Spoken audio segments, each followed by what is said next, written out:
तो हेलो दोस्तों, आज हम बात करने वाले हैं आरबीआई ने बैंक के कुछ नियमों में चेंजेस किए हैं जो कि 1 अप्रैल 2025 से लागू होने वाला है। 1 अप्रैल 2025 से नया वित्तीय वर्ष शुरू हो रहा है। इसके साथ ही तमाम क्षेत्रों में कई नियम नामे लागू होने वाले हैं। इन नियमों का असर सीधे ग्राहकों के जेब पर पड़ेगा। इन नियमों के चलते आपको कई बदलाव महसूस होंगे। ये बदलाव एटीएम से पैसे निकालने, यूपीआई ट्रांजैक्शन, बचत खाते और क्रेडिट कार्ड से जुड़े हैं। बैंक को धोखाधड़ी से रोकने के लिए, तकनीकी विकास का फायदा उठाने और ग्राहक को बेहतर सुविधा देने के लिए अपनी नीति में बदलाव करना होगा। इन बदलावों से ग्राहकों के पैसे और बैंकिंग अनुभव पर सीधा असर पड़ेगा। लोगों को इन बदलावों के बारे में जानकारी रखनी चाहिए।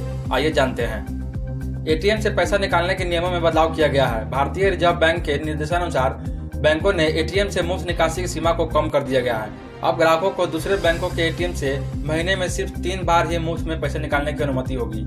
इसके बाद हर ट्रांजैक्शन पर 20 से 25 रुपए तक का शुल्क लगेगा, जो कि पहले 17 रुपए था। इसका मतलब यह है कि अगर आप महीने में 3 से ज्यादा बार दूसरे बैंक के एटीएम से पैसे निकालते हैं तो आपको हर बार शुल्क देना पड़ेगा। मिनिमम बैलेंस रखना जरूरी है। अब बचत खाते में मिनिमम बैलेंस रखना जरूरी है। अगर आप अपने खाते में मिनिमम बैलेंस नहीं रखते हैं तो आपको जुर्माना देना होगा। कई बैंकों ने अपने मिनिमम बैलेंस के लिए नियमों में बदलाव कर रहे हैं। अलग अलग तरह के खातों, बैंक और शाखाओं जैसे मेट्रो शहर, सेमी अर्बन या ग्रामीण के लिए मिनिमम बैलेंस की आवश्यकता अलग अलग होगी। इसके लिए आपको अपने बैंक से पता करना चाहिए कि आपके खाते के लिए मिनिमम बैलेंस कितना रखना पड़ेगा। क्रेडिट कार्ड के फायदे अब कम होंगे। 1 अप्रैल 2025 से क्रेडिट कार्ड के नियमों में भी बदलाव हो रहे हैं। इससे रिवार्ड शुल्क और अन्य सुविधाओं पर असर पड़ेगा। एसबीआई अपने सिंपली क्लिक क्रेडिट कार्ड पर स्विगी रिवार्ड को 5 गुना से घटाकर आधा कर देगा। एयर इंडिया सिग्नेचर पॉइंट्स को 30 से घटाकर 10 कर दिया जाएगा। आईडीएफसी फर्स्ट बैंक क्लब विस्तार माइलस्टोन के फायदे बंद कर देंगे। इसलिए अगर आप क्रेडिट कार्ड का इस्तेमाल करते हैं तो आपको इन बदलाव के बारे में जानना जरूरी है।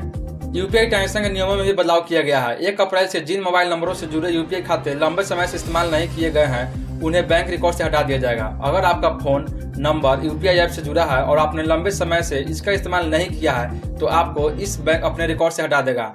आपके खाते के लिए यूपीआई सेवाएं बंद कर दी जाएगी। इसलिए अगर आप इस यूपीआई का इस्तेमाल करते हैं तो आपको अपने खाते को एक्टिव करना होगा।